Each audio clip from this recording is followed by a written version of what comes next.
Hello friends, welcome to online study kingdom. दोस्तों, जैसा कि उत्तर प्रदेश राजस्व लेखपाल का जो पेपर है संडे को निर्धारित है, यानी आने वाली संडे 31 जुलाई को पेपर होना है। और आशा करते हैं सभी लोगों ने अपना अपना जो एडमिट कार्ड है वो डाउनलोड कर लिया होगा और प्रिंट आउट भी निकलवा ही लिया होगा।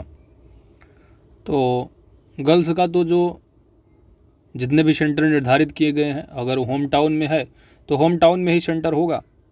बाकी जिनका भी सेंटर है निर्धारित समय पे अपने अपने सेंटर पे पहुंच जाइएगा। दोस्तों, एडमिट कार्ड ले लीजिएगा, एक आईडी कार्ड ले लीजिएगा।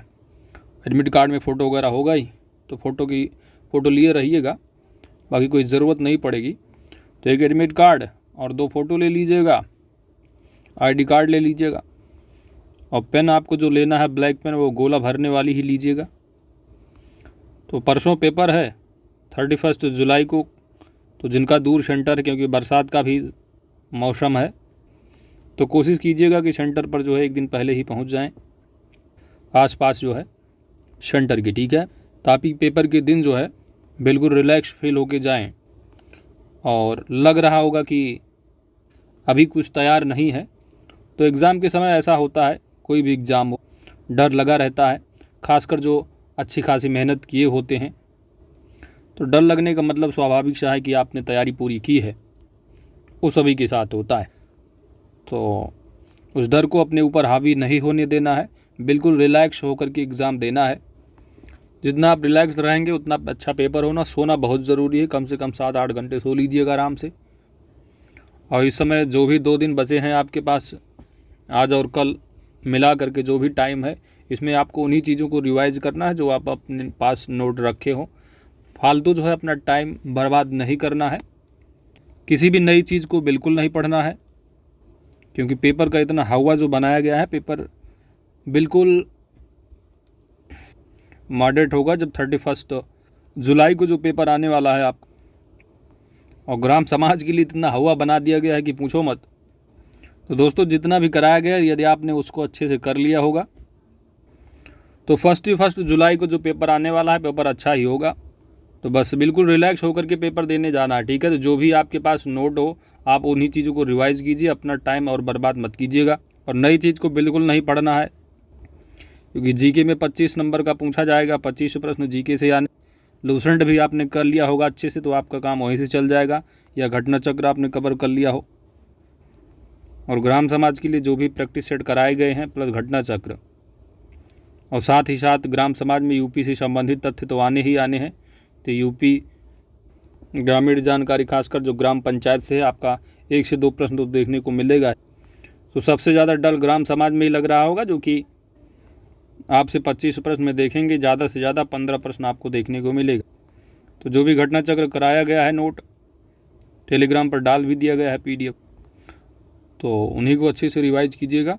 बाकी कोई भी नई चीज़ पढ़ने की ज़रूरत नहीं है दोस्तों, क्योंकि जो भी नया पढ़ेंगे कुछ होगा नहीं उससे, और जो पुराना पढ़ा वही भूल जाएं। क्योंकि पेपर में जो आने वाला है, जो आप पढ़े हैं, याद रहने के ऊपर डिपेंड। पता लगा पेपर में आ रहा है, लेकिन थोड़ा भी मिस्टेक हो गया, भूल गए, तो गलत हो गया। तो बस जो भी टाइम बचा उसको आप रिवाइज ही कीजिए, नई चीज़ नहीं पढ़नी है। बाकी आप सभी लोगों का पेपर अच्छा होगा, अच्छे से दीजिएगा।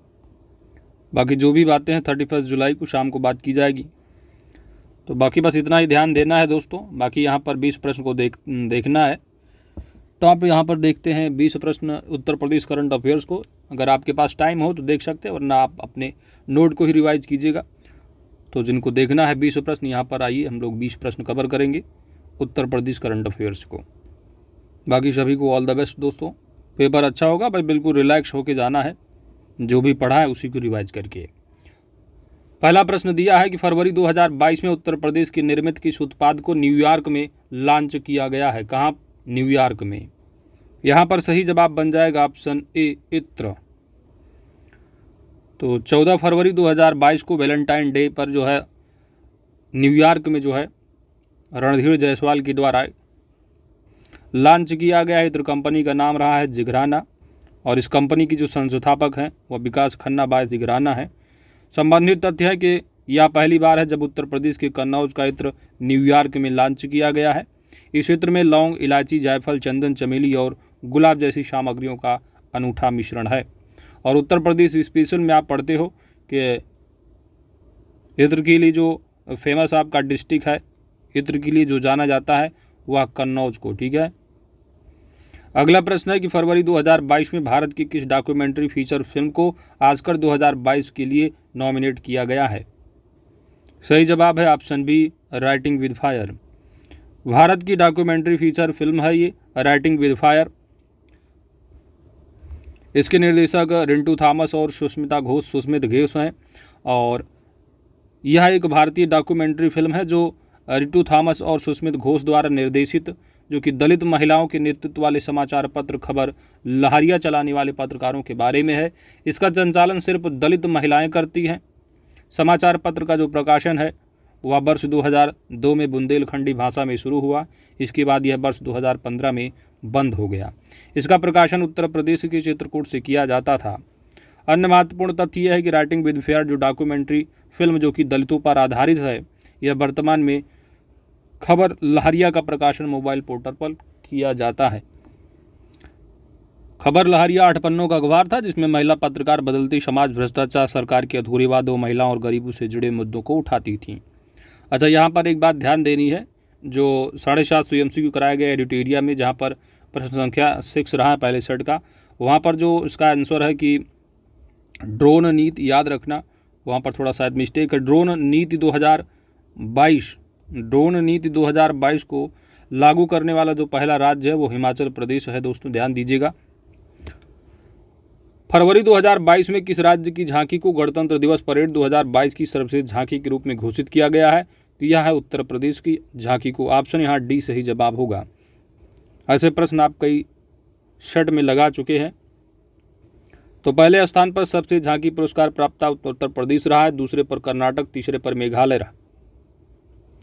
शीर्ष स्थान प्राप्तकर्ता राज्यों की जो थीम रही उत्तर प्रदेश की राज्य की जो थीम रही है वह शीर्ष स्थान प्राप्त, जैसे कि एक जिला एक उत्पाद और काशी विश्वनाथ धाम। तो यह उत्तर प्रदेश की थीम रही है जिसको कि शीर्ष स्थान प्राप्त रहा, एक जिला एक उत्पाद और काशी विश्वनाथ धाम। इसके बाद कर्नाटक का पारंपरिक हस्तशिल्प पालना, मेघालय राज्य के 50 साल पूरे और महिलाओं के नेतृत्व वाली सहकारी समितियों पर स्वयं सहायता समूहों की श्रद्धांजलि। अगला प्रश्न है कि फरवरी 2022 में किसके द्वारा कहा गया कि बच्चे को गोद लेने के लिए विवाह प्रमाण पत्र जरूरी नहीं है?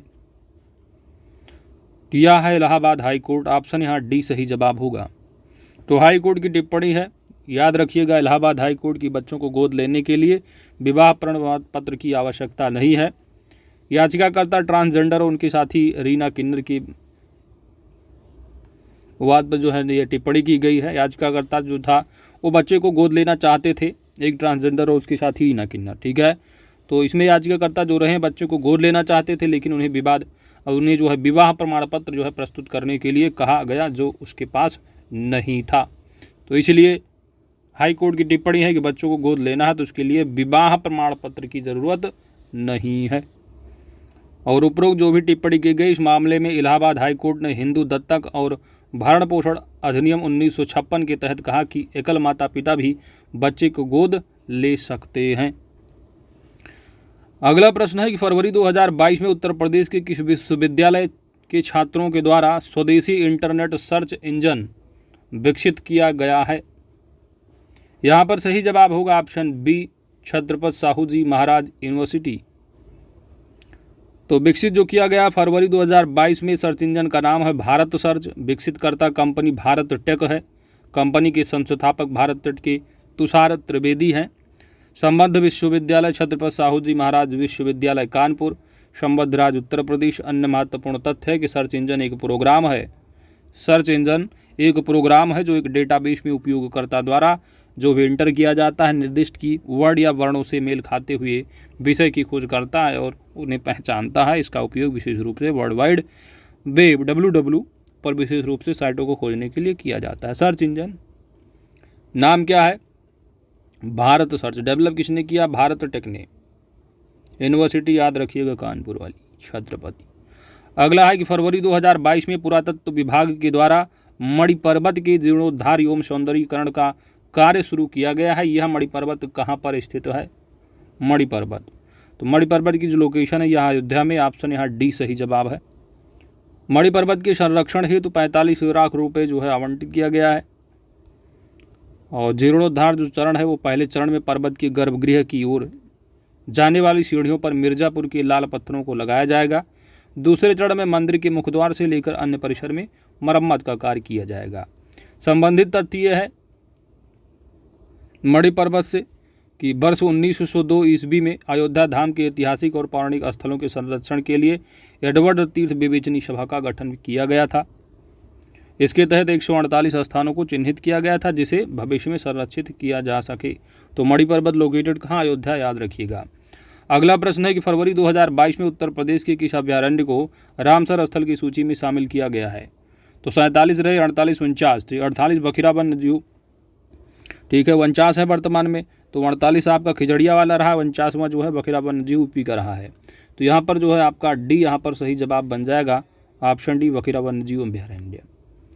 सम्मिलित माह यानी फरवरी में सूची में शामिल किया गया रामसर स्थल में।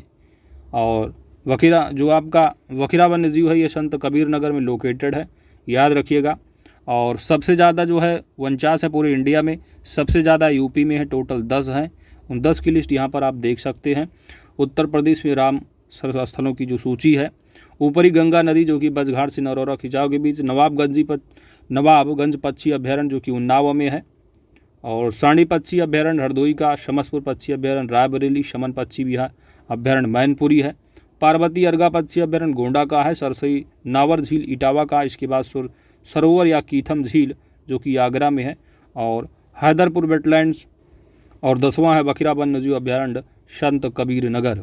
तो इन 10 की याद रखिएगा, लोकेशन कहाँ कहाँ लोकेटेड है स्थल, ठीक है, कोई भी पूछा जा सकता है। अच्छा, यहाँ पर हैदरपुर का वेटलैंड का नहीं दिया है, तो आप जो हस्तिनापुर आपका वाइल्ड लाइफ सेंचुरी है उसी के अंदर लोकेटेड है, ठीक है, वेटलैंड जो कि आपका मुजफ्फरनगर और आपका बिजनौर डिस्ट्रिक्ट वहाँ टच करते हैं बॉर्डर पर, ठीक है। तो याद रखिएगा इसकी लोकेशन भी, बस 10 है, याद रखिएगा सबसे ज़्यादा उत्तर प्रदेश में है। बखीरा वन्यजीव अभ्यारण्य मध्य एशियाई पक्षियों की प्रजातियों के लिए सर्दियों में सुरक्षित और अनुकूल वातावरण प्रदान करता है। रामसर संधि के बारे में है कि आर्द्रभूमि संरक्षण के लिए एक अंतर्राष्ट्रीय समझौता है जिस पर 2 फरवरी 1971 को ईरान के रामसर शहर में हस्ताक्षर किया गया था। तो याद रखिए हस्ताक्षर हुए हैं, लागू 75 में हुआ, इंडिया शामिल हुआ 82 में, 1900, ठीक है। और पहला जो रामसर साइट रहा भारत का, आप जानते हो, जो आपका चिल्का लेक है उड़ीसा की, और केवलादेव राष्ट्रीय उद्यान जो आपका राजस्थान में है, ये 2 हैं पहले। और उत्तर प्रदेश में पूछा जाता है तो यहाँ जो आप सबसे देखिए सबसे ऊपर आपने देखा था जो ऊपरी गंगा नदी, ये शामिल हुआ है सबसे पहले वर्ष 2005 में, पूछा जाता है। तो बढ़ते हैं अगले प्रश्न की ओर। बाकी आपने पढ़ ही लिया, जो आपका खिजड़िया है ये आपको 48वां नंबर रहा, शामिल हुआ, गुजरात का है ये, और वर्तमान में 49 है रामसर साइट। आगे देखो अगला प्रश्न 8वां नंबर है कि जनवरी 2022 में किस राज्य को उसके जल प्रबंधन के क्षेत्र में उत्कृष्ट कार्य हेतु राष्ट्रीय जल पुरस्कार 2020 के तहत पहला जो है पुरस्कार दिया गया है? तो कई सेट में कर चुके हो, यहाँ पर ऑप्शन सी सही जवाब उत्तर प्रदेश है। तो राष्ट्रीय जल पुरस्कार 2020 घोषणा तिथि है, ठीक है, घोषणाकर्ता गजेंद्र सिंह शेखावत, मंत्रालय जल शक्ति मंत्रालय के द्वारा राष्ट्रीय जल पुरस्कार 2020 जारी किया गया है। उद्देश्य है कि जल के संरक्षण एवं प्रबंधन हेतु व्यक्तियों एवं संगठनों को प्रोत्साहित करना है। तीसरा संस्करण रहा, पहली बार राष्ट्रीय जल पुरस्कार घोषणा जो है 2018 में किया गया था, और इसमें जो राज्य दिए हैं उत्तर प्रदेश पहले स्थान पर, दूसरे पर राजस्थान, तीसरे पर तमिलनाडु है। वहीं पर यह पूछा जाता है सर्वश्रेष्ठ जिला उत्तरी जोन का, तो मुजफ्फरनगर उत्तर प्रदेश का है, और शहीद भगत सिंह नगर पंजाब का। सर्वश्रेष्ठ ग्राम पंचायत पूछा जाता है तो उत्तरी जोन का है, दूसरा स्थान जमोला रजौरी जम्मू कश्मीर धर्षपड़ और उत्तराखंड अल्मोड़ा का। तीसरा है आपका स्थान जो है बलुआ वाराणसी उत्तर प्रदेश को, इसको तीसरा स्थान मिला हुआ है।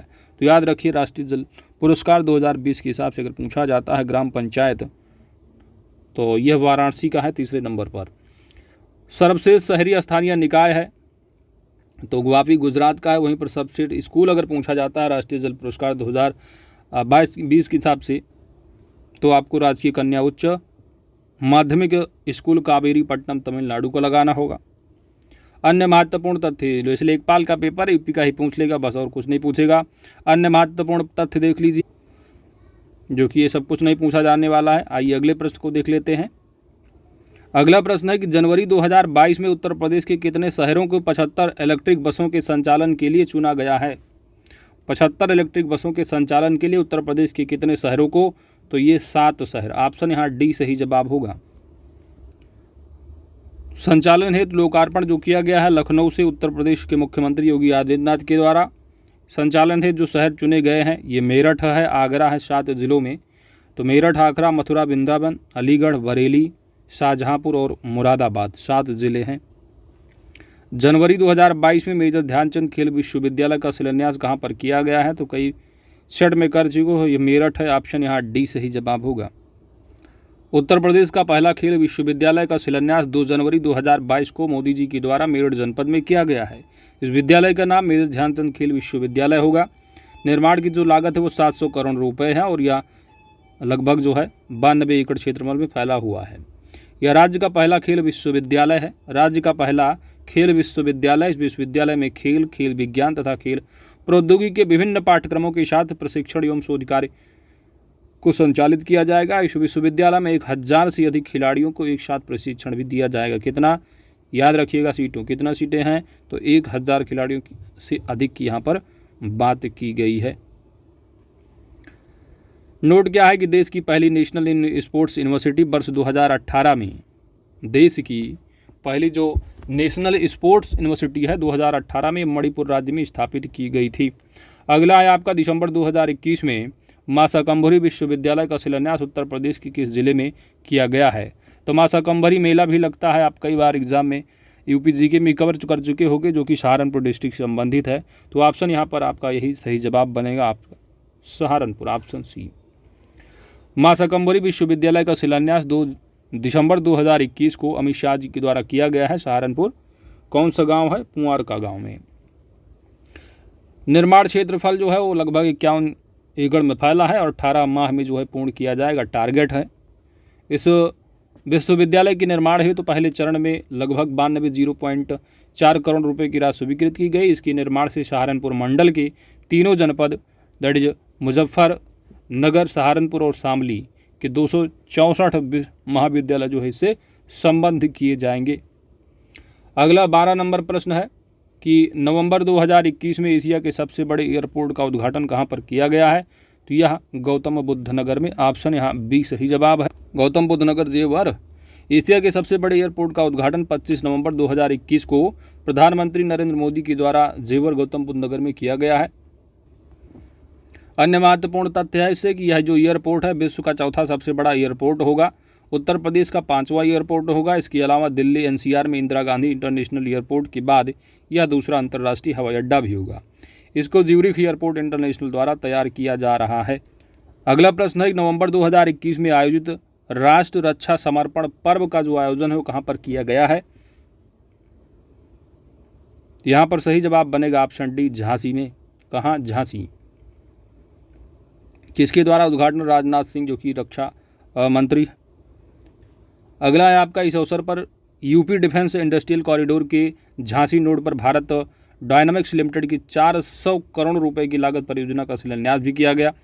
शहीदों को श्रद्धांजलि देने के लिए राष्ट्रीय युद्ध स्मारक पर डिजिटल कियोस्क और NWM मोबाइल ऐप का भी शुभारंभ भी किया गया है। इसके अलावा 100 नए सैनिक स्कूलों की स्थापना की बात भी की गई है। 100 नए सैनिक स्कूल, ये बजट में भी आप कवर किए होंगे, पिछला जो बजट रहा है। नवंबर 2021 में पूर्वांचल एक्सप्रेसवे का जो उद्घाटन किसके द्वारा किया गया है? पूर्वांचल। ऑप्शन यहाँ बी सही जवाब है, प्रधानमंत्री मोदी। पूर्वांचल एक्सप्रेसवे का उद्घाटन 16 नवंबर 2021 को प्रधानमंत्री नरेंद्र मोदी के द्वारा कोणे भारत स्थित हवाई अड्डा के पास जो है किया गया, जो कि सुल्तानपुर में। एक्सप्रेसवे की जो सीमा है वह लखनऊ चांदसराय गांव से स्टार्ट होगी और गाजीपुर हैदरिया गांव तक जाएगी। एक्सप्रेसवे की जो लंबाई है 341 किलोमीटर लगभग है, जो कि 6 लेन है। बाद में इसको 8 लेन भी बढ़ाया जा सकता है। कुल लागत जो कि 22,494.66 करोड़ बताई जा रही है। वहीं एक्सप्रेसवे से जुड़ने वाले ज़िले हैं, तो ज़िले आपके लिए इम्पॉर्टेंट है, साथ ही इसकी लंबाई याद रखिएगा। और ज़िले कौन कौन से ज़िले हैं? तो 9 ज़िले हैं। लखनऊ से स्टार्ट होगा, लखनऊ, बाराबंकी, फिर अमेठी, सुल्तानपुर, अयोध्या, अम्बेडकर नगर, आजमगढ़, मऊ, गाजीपुर, याद रखिएगा। संबंधित तथ्य और क्या है कि इसमें गोरखपुर को लिंक एक्सप्रेसवे द्वारा जोड़ा जाएगा। इसके अलावा इसको आगरा तथा बुंदेलखंड एक्सप्रेसवे द्वारा डिफेंस कॉरिडोर से जोड़ा जाएगा। इस पर वाहनों के लिए CNG station, electric recharge station इत्यादि उपलब्ध होंगे। नवंबर 2021 में उत्तर प्रदेश के किस जिला में अखिल भारतीय राजभाषा सम्मेलन का आयोजन किया गया? अखिल भारतीय राजभाषा सम्मेलन, अखिल भारतीय राजभाषा सम्मेलन का जो आयोजन किया गया है यह उत्तर प्रदेश के वाराणसी जिले में। ऑप्शन है सी सही जवाब होगा। अखिल भारतीय राजभाषा सम्मेलन का जो आयोजन है 13 से 14 नवंबर 2021 को अमित शाह के द्वारा आयोजन स्थल वाराणसी लालपुर में जो है किया गया है। इसका उद्देश्य है हिंदी भाषा का प्रचार प्रसार करना है। अन्य महत्वपूर्ण तथ्य है कि यह पहला अवसर है कि अखिल भारतीय राजभाषा का सम्मेलन देश की राजधानी नई दिल्ली से बाहर किया गया है। इस दौरान अमित शाह एवं योगी आदित्यनाथ द्वारा अखिल भारतीय राजभाषा सम्मेलन की स्मारिका का भी विमोचन किया गया है।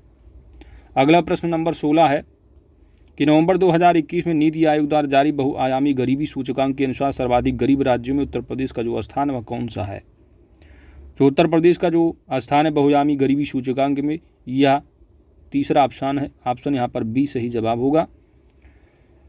नीति आयोग के द्वारा बहुआयामी गरीबी सूचकांक को जारी किया जाता है। रिपोर्ट के अनुसार सर्वाधिक जो गरीब राज्य है बिहार नंबर 1 पर, दूसरे पर झारखंड और तीसरे पर उत्तर प्रदेश है। तो उत्तर प्रदेश की रैंक याद रखना तीसरा। उत्तर प्रदेश का सर्वाधिक गरीब जिला अगर पूछा जाता है तो श्रावस्ती है, दूसरे पर बहराइच है, तीसरे पर बलरामपुर, लखीमपुर, फिर गोंडा है। वहीं पर उत्तर प्रदेश का सबसे कम गरीब ज़िले पूछे जाते हैं, सबसे कम तो सर्वाधिक गरीब आपका श्रावस्ती हो गया और सर्वाधिक कम गरीब जो है वो लखनऊ है। इसके बाद कानपुर नगर, फिर गौतम बुद्ध नगर। और कुछ अन्य महत्वपूर्ण तथ्य है कि उत्तर प्रदेश जो है 44.47% जो जनसंख्या कुपोषण शिकार से पीड़ित है, जबकि सिक्किम देश का पहला कम कुपोषित राज्य है। सबसे कम कुपोषित राज्य देश का कौन सा है? सिक्किम है। उत्तर प्रदेश को बहुआयामी गरीबी सूचकांक में 0.18 स्कोर प्राप्त हुआ है, जिसमें ग्रामीण MPI स्कोर 0.21 एवं शहरी MPI स्कोर 0.085% है। तो स्कोर याद नहीं रखना जरूरी है, आपको याद रखिए उत्तर प्रदेश में जो कुपोषण का प्रतिशत जनसंख्या है 44.47 है। सबसे कम जो कुपोषित है और देश का सिक्किम राज्य है। बहुआयामी गरीबी सूचकांक में पहला बिहार है, दूसरा झारखंड रहा, तीसरे नंबर पर यूपी का नंबर रहा है। उत्तर प्रदेश में सबसे गरीब अगर जिला पूछ लिया जाता है तो श्रावस्ती लगाइएगा, और सबसे कम गरीब पूछा जाता है तो लखनऊ कैपिटल। आगे बढ़ते हैं। अगला प्रश्न नंबर है 17 कि नवंबर 2021 में उत्तर प्रदेश के पहले वायु प्रदूषण नियंत्रण टावर का जो उद्घाटन है वो कहाँ पर किया गया है? सही जवाब बनेगा ऑप्शन बी, नोएडा। और इसको जो डेवलप किया गया वो भारत हैवी इलेक्ट्रिक्स लिमिटेड के द्वारा, भेल के द्वारा। किसके द्वारा? भेल, याद रखिएगा, भेल, BHEL। सहयोगकर्ता नोएडा प्राधिकरण रहा। टावर की जो ऊंचाई होगी 20 मीटर की ऊंचाई होगी। टावर का व्यास 9 मीटर का है। इसकी जो क्षमता है टावर की वो 1 वर्ग किलोमीटर क्षेत्र की हवा को फिल्टर कर सकता है। संबंधित तथ्य यह है कि ये पूर्ण रूप से स्वदेशी के तरीके से डेवलप किया गया है। इसका विकास शहरी क्षेत्रों में बढ़ते हुए वायु प्रदूषण की समस्या से निपटने के लिए किया गया है। टावर की कार्य प्रणाली जो है, यह टावर अपने धरातलीय स्तर के माध्यम से प्रदूषित हवा को खींचता है तथा टावर में लगाए गए फिल्टर वायु के प्रदूषक तत्वों पार्टिकुलेट्स मैटर को क्या है? सोख लेता है, जिसके उपरांत टावर के ऊपरी हिस्से से स्वच्छ हवा निकलती है। अगला प्रश्न है कि अक्टूबर 2021 में फैजाबाद जंक्शन रेलवे स्टेशन का नाम बदलकर क्या रखा गया है? भरत कैंट रेलवे स्टेशन या सरयू कैंट है, अयोध्या कैंट रेलवे स्टेशन है, या दशरथ कैंट रेलवे स्टेशन है? यहाँ पर सही जवाब बनेगा option C, Ayodhya cantt railway station. Ayodhya cantt railway station.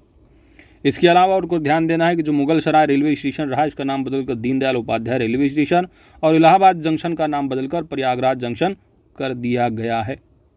बाकी फैजाबाद नाम बदलकर आप जानते हैं अयोध्या कर दिया गया, सिंपल सी बात है। इसके अलावा जो जानते हैं कि जो पूरा फैजाबाद रहा इसका नाम पूरा बदल दिया गया अयोध्या। इसके अंदर एक अयोध्या शहर भी रहा है, तो पूरा तो नाम हो गया जिला का अयोध्या, इसके अंदर भी जो अयोध्या शहर है उसके अंदर जो है इसका मुख्यालय जो है वो स्थानांतरित किया गया है, ट्रांसफ़र किया गया है। आगे बढ़ते हैं।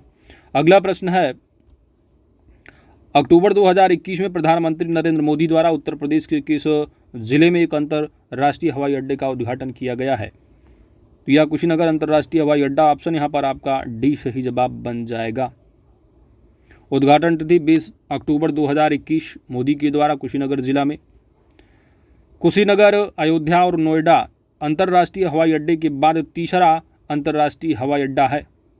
तो अयोध्या और नोएडा अंतर्राष्ट्रीय हवाई अड्डे के बाद तीसरा जो अंतर्राष्ट्रीय हवाई अड्डा कुशीनगर है। वर्तमान में उत्तर प्रदेश 11 नए हवाई अड्डों पर कार्य जो है हो रहा है। इस अवसर पर जिले में 281.65 45 करोड़ की लागत से जो है सरकारी मेडिकल कॉलेज कुशीनगर की आधारशिला भी रखी गई है। इसके अलावा 180.66 करोड़ रुपए की लागत से 12 विकास कार्यों का उद्घाटन और शिलान्यास भी किया गया है। आगे बढ़ते हैं और अंतिम प्रश्न है टॉप 20 में कि भी अक्टूबर 2021 में टोरेंट गैस के सिटी गैस स्टेशन का नाम टोरेंट गैस के सिटी गैस स्टेशन का जो उद्घाटन उत्तर प्रदेश के किस जिले में किया गया है? और यहाँ पर आपका सही जवाब बनेगा टोरेंट गैस के सिटी गैस स्टेशन का जो उद्घाटन है वह गोरखपुर। ऑप्शन यहाँ सी सही जवाब है। इसका उद्घाटन गोरखपुर में जो है खानीपुर में किया गया है। मुख्यमंत्री योगी आदित्यनाथ द्वारा 3 अक्टूबर 2021 को। लक्ष्य है कि मार्च 2022 तक जो है ये इसका लक्ष्य क्या रहा कि मार्च 2022 तक 10,000 परिवारों को कनेक्शन उपलब्ध कराना। सिटी गैस डिस्ट्रीब्यूशन नेटवर्क के पहले चरण में 101 घरेलू कनेक्शन और 1 औद्योगिक कनेक्शन को पाइप प्राकृतिक गैस की आपूर्ति की जाएगी। इसके अलावा यह रसोई गैस सिलेंडर की तुलना में पाइप प्राकृतिक गैस पीएनजी सस्ती है। इसमें 35 से 40% की आर्थिक बचत भी होगी। ध्यातव्य है कि गोरखपुर के साथ ही कुशीनगर और संत कबीर नगर में भी आपूर्ति को क्या है बढ़ाया जाएगा। तो याद रखिएगा 20 प्रश्न ये इंपॉर्टेंट रहे हैं और इनको एक बार ज़रूर देख लीजिएगा। बाकी आप लोग 31 जुलाई को अच्छे से पेपर दीजिएगा। वीडियो अच्छी लगे तो लाइक ज़रूर कीजिएगा दोस्त। चैनल पर नए हैं तो सब्सक्राइब भी कर लीजिएगा। Thanks for watching.